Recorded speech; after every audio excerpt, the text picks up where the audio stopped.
have to say it gets quite tiresome when you're trying to do a good job of these intros and you just can't seem to string 3 sentences together. So yeah, bear with me.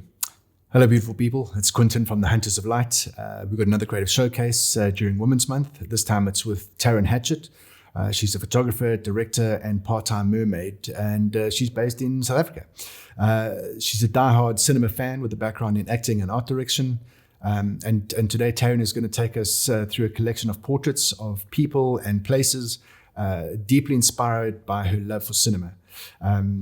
She's actually far more interested in attempting to capture the way that people and moments feel rather than the way that they physically exist. And I really enjoyed seeing that in the images, where there's this emotional connection rather than just a straight image. So I really hope that you enjoy this fantastic showcase with an equally fantastic human being. Before I forget, if you are watching this for the first time, thank you very much. I hope you enjoy it. If you do, please feel free to subscribe, hit the like button and the notification bell so that when we put another one up, you'll be able to be notified. If you're a rock star, then you're a subscriber. And I really appreciate it. Subscribers are awesome. You really help us to help the channel grow. So yeah, thanks very much. That's about it. Let's get on to chatting to Tarryn. Cue the intro.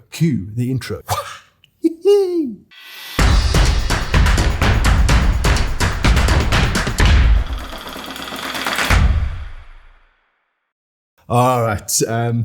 So Tarryn, we need to chat a little bit about your work. We've set aside, theoretically, 10 images, which will be short, punchy, to the point. But I'm not expecting it to be like that because it's never been like that in all the times that I try to get it there. So I'm just looking forward to seeing the images. Again, this is number 3 in the series of women photographers in Women's Month. So far, it's gone really well. I'm really happy with how it's going. So no pressure. I'm sure it'll be fine. Cool. So I'm going to start off with. I'm going to start off with a couple of questions. And so let's start off with why did you choose to pursue photography as a career? And is that where you started? So for me, it was a very long and winding road. Again, trying to keep this to the point and punchy, Quentin, which my career path keep going. Is definitely not. But I actually studied acting. And I'd always been a painter. So basically, anything that you couldn't make, a very a well-paying career out of at 21 was something that I thought I should absolutely follow. And then, an ex-boyfriend just bought me a little point and shoot. And I'd never been into photography at all, actually. I'd been a huge cinema nerd, but no actual photography. And and then as soon as I started with this point and shoot, I just fell in love. And it was a very natural meshing of my background in acting and performance and painting. And I got a couple of very lucky breaks. There was a photographer called Elsie Young. She's a really well-known interiors photographer and a wonderful human. And she took me on when I knew absolutely nothing, like literally nothing. And I assisted her for about 2 years. And I learned sort of a lot of foundational things there, professionalism, being on set, as well as a lot of editing skills.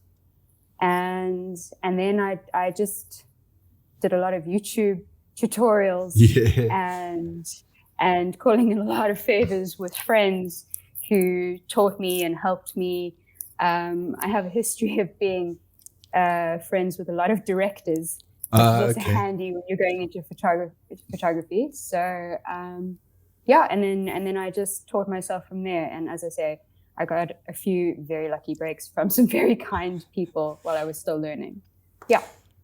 I tell you what, it always helps to get a few lucky breaks, and you have that one job that you land and fantastically, things just go, from zero to hero.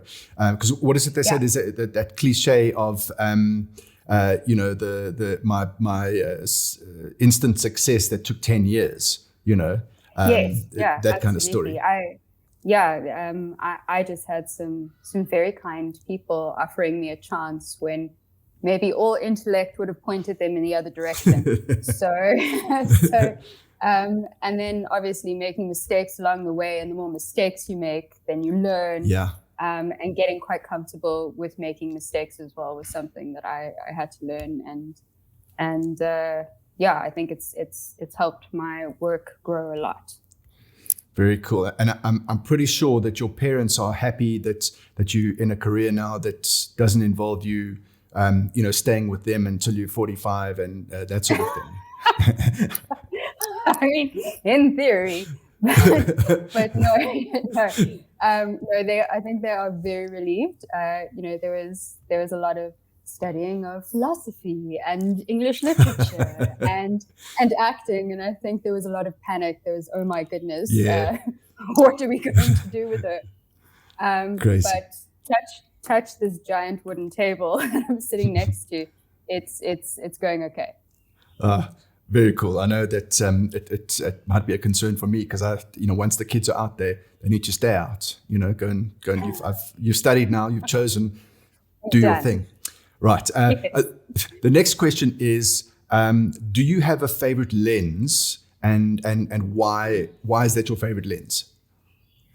Okay, so I feel like I need to answer this question very honestly by stating from the beginning, I'm not a tech-savvy gearhead photographer in any which way. So I love shooting on a 50 mil. I think I've been married to it since the beginning of getting a little Canon. Yeah. And for me, it's a great portraiture lens. And it's something that I'm very comfortable with.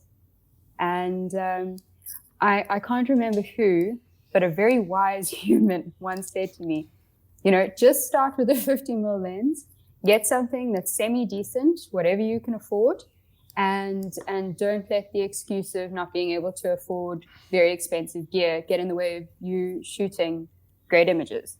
Yeah. And I started with the 50 mil and I just loved it. And I've sort of continued with it from there, sort of upgrading as I go. But sure. Yeah. No, that's very cool. I mean, in fact, this is a great segue. Got gas, gear acquisition syndrome. By the way, if I didn't read the fine print. No, that's fine.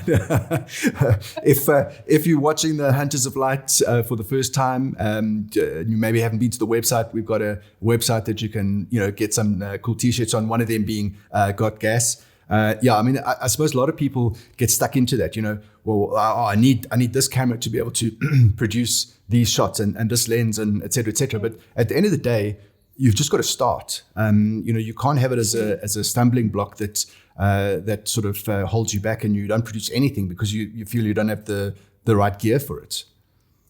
Absolutely. I even remember in the beginning, the imposter syndrome was real because I was mostly self-taught and exploring and figuring out stuff on my own.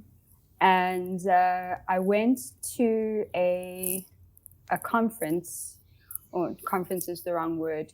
I think it was an exhibition or something where Liam Lynch was giving a talk. And he actually gave me some of the graded, well, not directly to me, to the crowd. And I was it was to you. It was directly to you. Yeah, no, just specifically to me. Yeah. But he said that, photographers often make the mistake of thinking like, I can only go out when there's a full moon and it's a perfect 25 degrees and I feel right. And it's the perfect moment. And I have everything I could dream of in my gear. And it's just not how it works. If you have a good idea, you just need to go out and shoot, and it doesn't matter what gear you have. It should never get in the way of you making a great picture. Yeah, absolutely. I agree entirely. I think that imposter syndrome is a huge problem. I mean, I suffer from it hugely. And the sort of the fear of well, will it be good enough? What if that so often stops you from actually just doing anything, and I mean, you never know whether that's if you went and did that shoot, that it didn't turn into a magazine cover down the line. So it's really something to just try and take a deep breath, move through, and just go and shoot as much stuff as you can, because the more you shoot, the better you get and the better you feel about it, theoretically. Absolutely. Yeah, absolutely. And especially, I think, in the age of social media, where everybody's watching all the time. Yeah. I think the pressure is even more real to not F up. I don't know if I'm supposed to say that. I'm trying to. I know what you mean, and I think everyone else knows too. Yes, yeah. But sort of the only way to push through that really is to, as I said before, is to go out and shoot as much as you can, and to make all of the mistakes. Like, make the mistakes in a space that you're comfortable making the mistakes. So maybe you're not in front of a giant set with 15 people, but maybe it's just you and a very generous mate who's offered to help you for the day.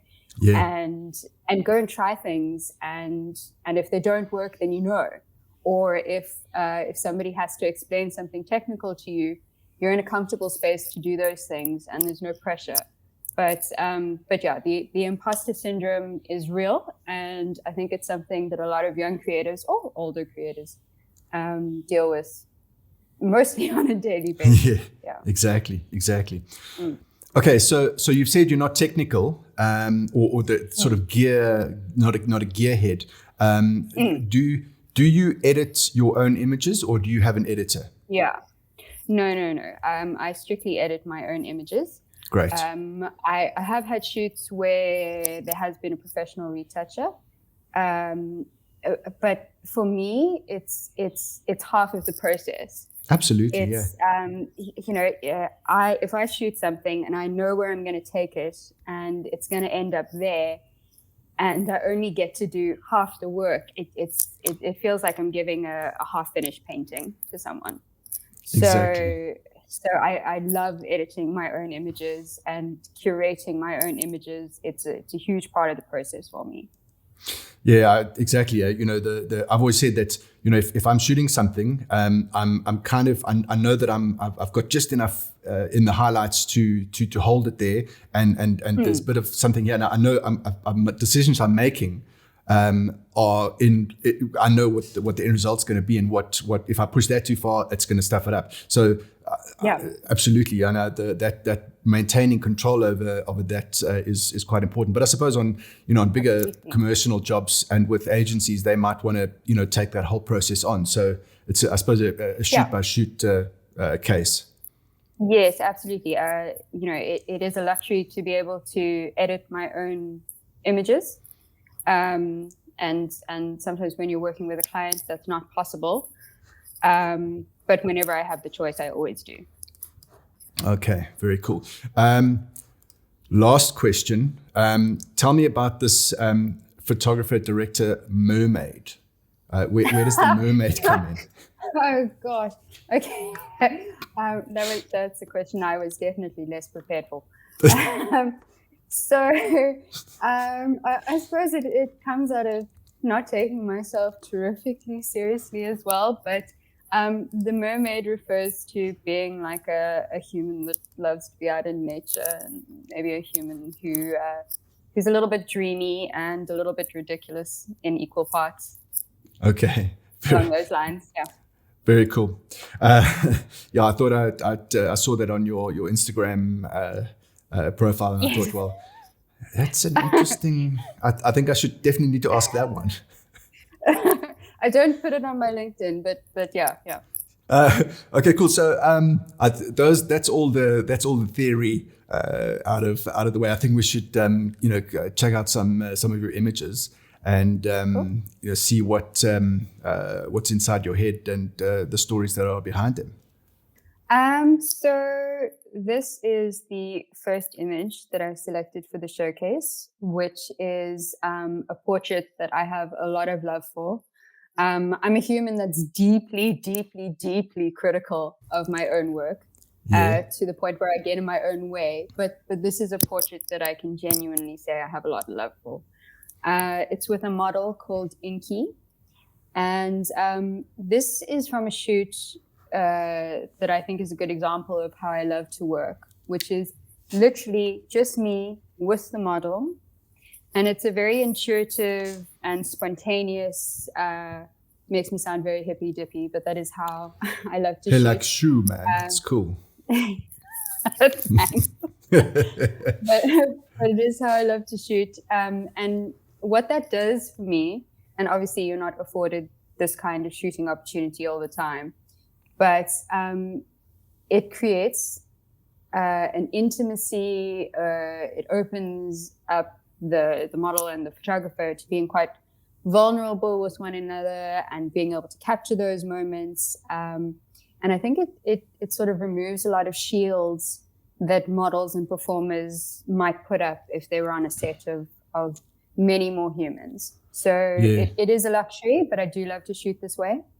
And then the other thing that I really love about this portrait is it's an exploration of a different kind of femininity being expressed in a portrait, which is also something I love to explore in my work. Yeah, I was just going to say, the bonus of having a situation where it's just you and the model, the subject, is that you don't have makeup, some stylists, client, art director, assistant art director, executive creative director, et cetera, et cetera, et cetera. And that can often, and also then you've got time constraints because everyone's money, the clock's ticking and money is being spent. So you need to get it and move on to the next one. So absolutely having that sort of more intimate shoot, I think, can definitely get some fantastic results. Yeah, and it sort of sets you up for this very free flowing shoot, which I really love as well. It's not picking up like 1,000 pieces of gear and everybody's got to like trek to the next location and then it's like a redoing of the whole shot. It's not that. It's just, it almost feels like you're hanging out with somebody and they just happen to look really beautiful and you just happen to capture it, which I love. And was this a set? Did you build the flowers behind, or was it in a garden? Oh, no. So this is in a garden, and we were very lucky. It was obviously the middle of the season where roses bloom, which I have zero idea of what season that is, but we got very lucky. And then again, just using the gear that I had on me, so I had a tiny piece, like a tiny square of red gel. And I do mean a square. And I had my flash, and I literally just held the piece of red gel over the flash, and it very cool. Popped all of this beautiful, gentle, like tangerine light onto the roses as well as Inky. So again, that goes back to my point of not needing the fanciest gear. Exactly. Yeah. Cool. Okay, so I'll move on to the next one. Cool. So this is image number 2. And this is taken in what I think is Alexanderplatz, which is one of the subways in Berlin. I really hope I'm getting that right, but that is what my memory is telling me. And this image was taken sometime in the early hours of the morning. And I think what I really love about this image, there's something haunting for me about a space that's usually bustling with humans. And then I just happened upon this scene where it was so empty and the lights seemed to take on their own character in the space. And it became quite a haunting space. So I have a lot of love for this image as well. And I think this image for me also talks to the idea of when you're in a new space, like I was in Berlin, taking your camera with you, even if it's not the most convenient thing, and shooting whatever you can, because as soon as you get to a new space, you're going to see things in a new way with fresh eyes, and that's another way that I love to shoot as well. I find this image very unsettling, and I can't tell you why. Yes. I don't know if it's because there's more roof than the sort of middle and foreground, or that I'm expecting. It's weird. It's quite unsettling. But and I hear exactly what you're saying about the lights almost become these little limpet crab things that are stuck on the roof, and you almost expect them to scurry around. Wow, it's cool. I really like it. Thank you, Quentin. No, they seem to take on a character in the image, and it does have this slightly sci-fi feeling to it, of like what's about to happen next in this scene, which I really love as well. Very cool. Cool. Okay, on to number 3. Okay, so this is obviously me in the image. But this is was taken in the middle of a forest, and I was with my partner, who's a director as well. I mentioned earlier that I am notorious for hanging out with a lot of directors, and it's true. And we were driving out of this forest, and I just noticed the sunset being reflected in the car window.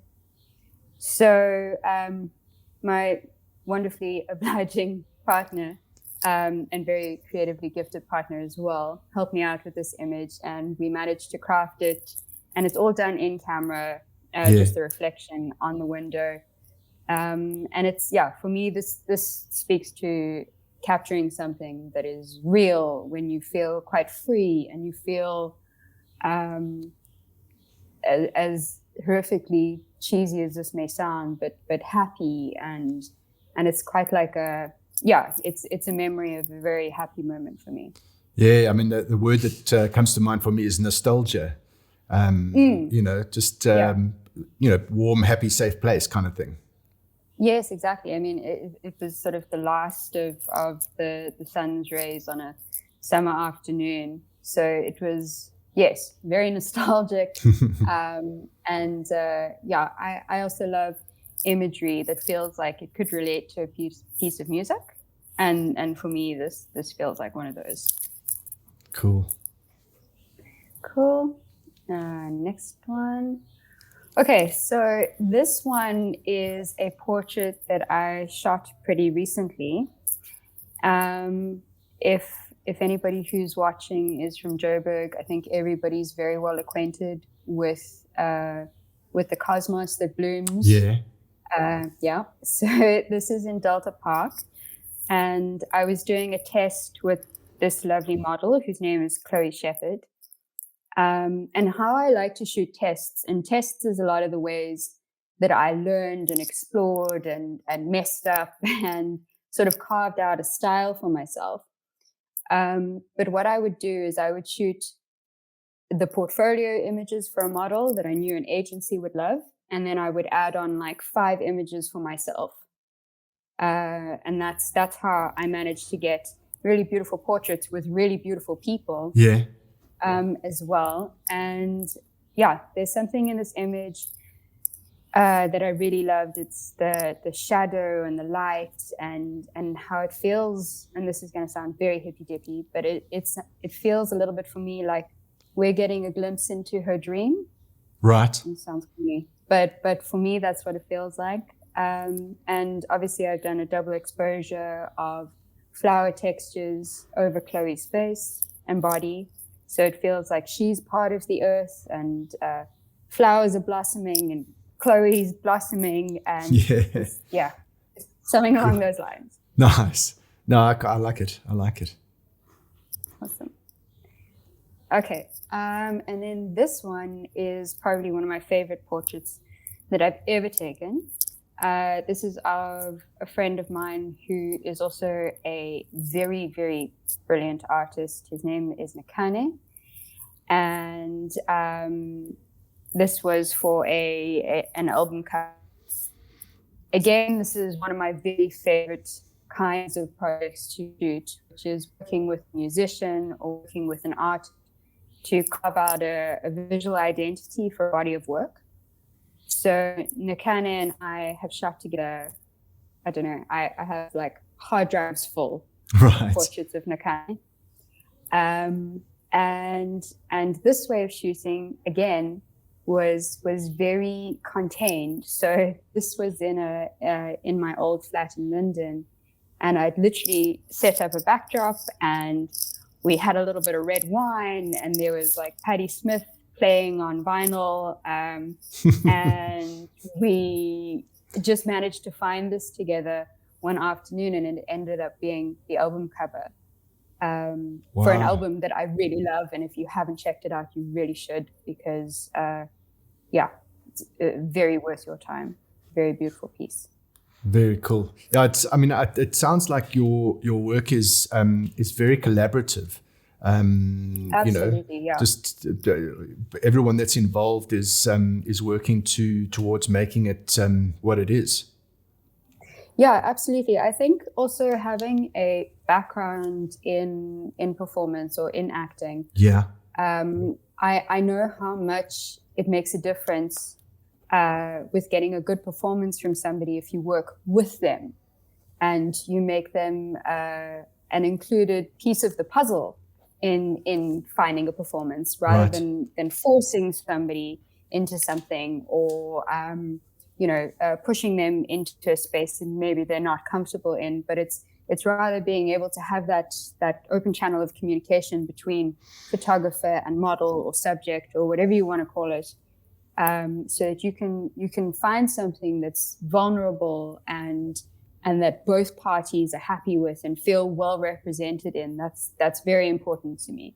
So when people look at portraits that I've taken of them, one of the best things somebody could say to me is, wow, that looks like me. I can see me in that, not like, oh my goodness, who is this human? Yeah. I'm very collaborative in the way I work. Yeah. That's very cool. Yeah, I know it. It's such a nice way to work. I think the downside to shooting corporate portraits and those types of things is that it's very much a formulaic kind of approach. I mean, one of my clients, they want the same background, the same lighting, the same everything every time new people come along. So that's not particularly exciting. It's great if it's environmental portraits and you're it's something more interesting. But at the same time, you can't really sit there for 45 minutes and talk about things that make you feel fantastic and it's of course. Yes, but I will still say, even when shooting something like corporate portraiture or something along those lines, I do still feel that taking an extra moment to make sure that the person is comfortable in front of the camera, physically, mentally, emotionally, and then shooting from that space, you're more likely, at least in my experience, to craft something that at the end of the day, they're hopefully not going to send to their friends and go, oh my gosh, who is this person? It's very true. It's something that I try and do. Yeah. Cool. On to the next one. Okay, so this is a shot from an editorial that I did, and we shot at a location that I'm not going to mention because it wasn't entirely legal, but totally worth it. And I had a model with me who is Candace Shepstone. She's an incredible model and a great performer.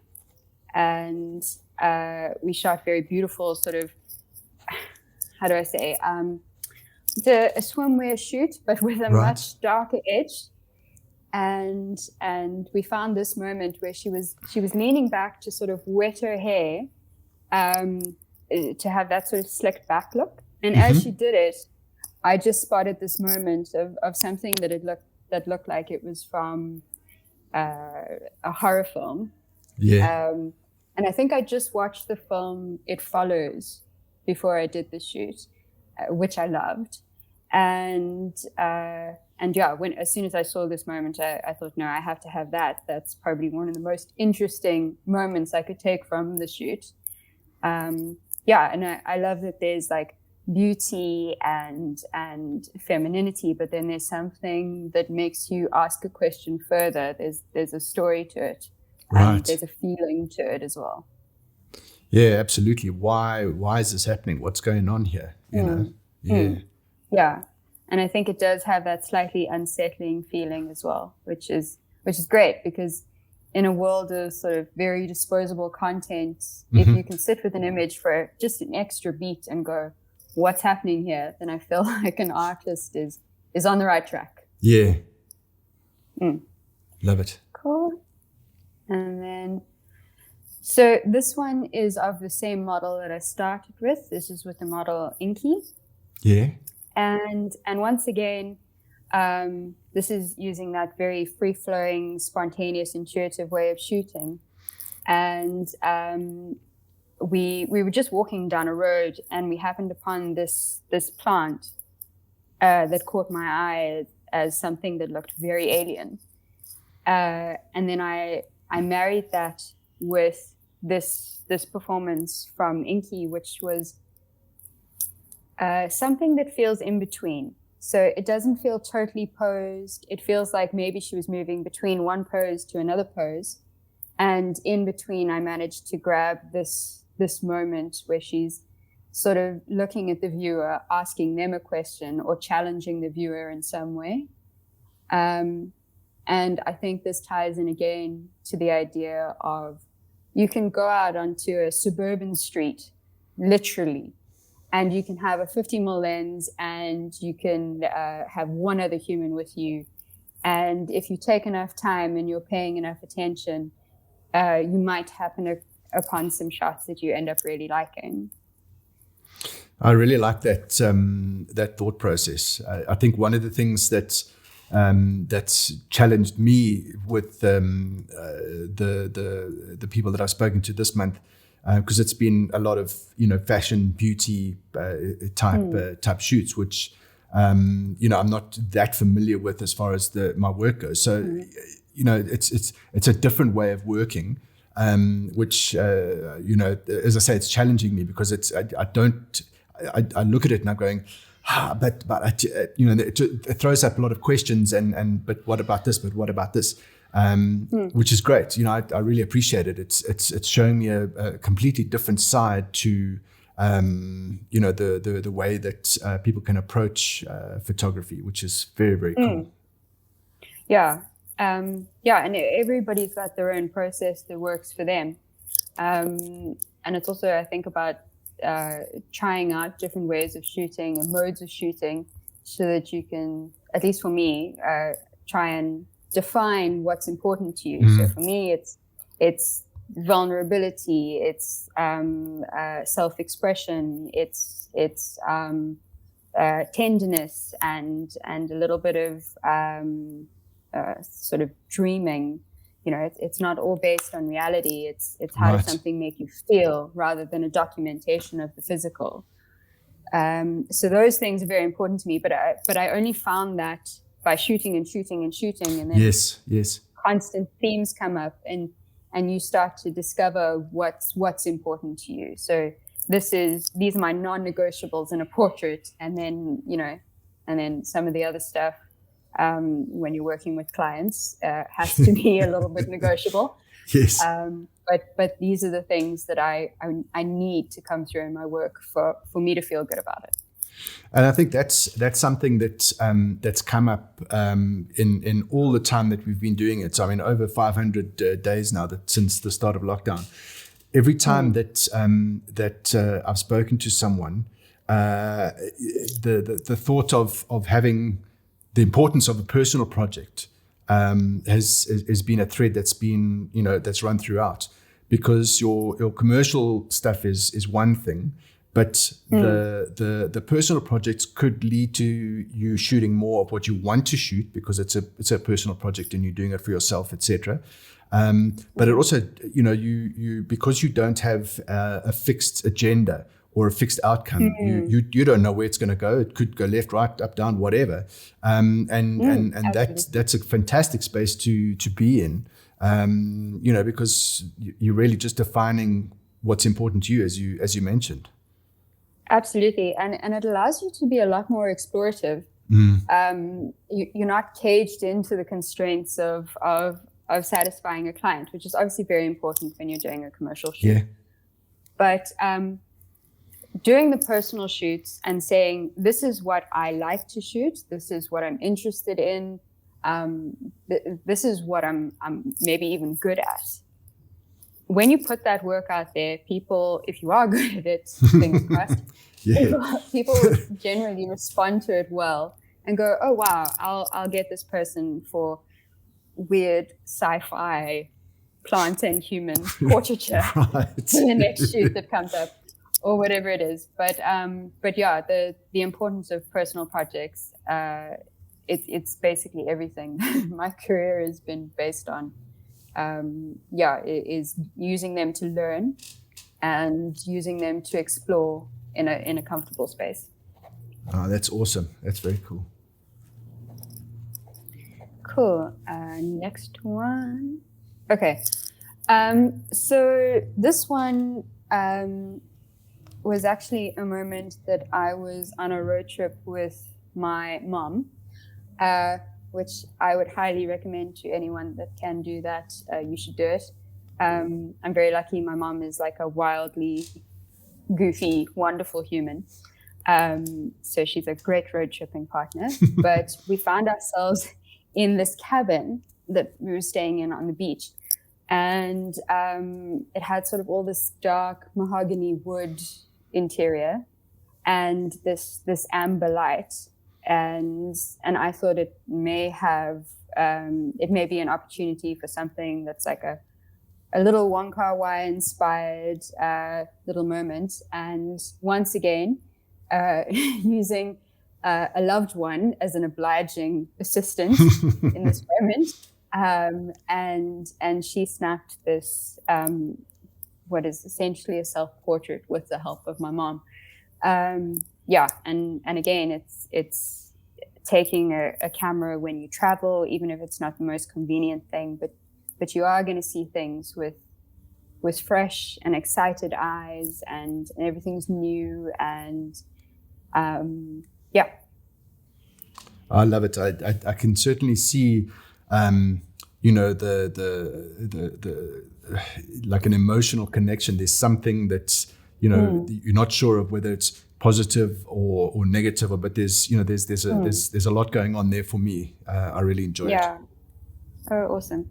Yeah, I think that also having that question posed in a photo is a very good thing. So you just said you weren't sure if it was positive or negative, which is wonderful for me to hear, because it's those in-between gray areas that I love exploring in photography as well. So I mean, we've all heard it 1,000 times, but when I had headshots taken of me when I was acting, one of the worst things you could possibly say to me was like, big smile, which I think is said to women specifically all the time.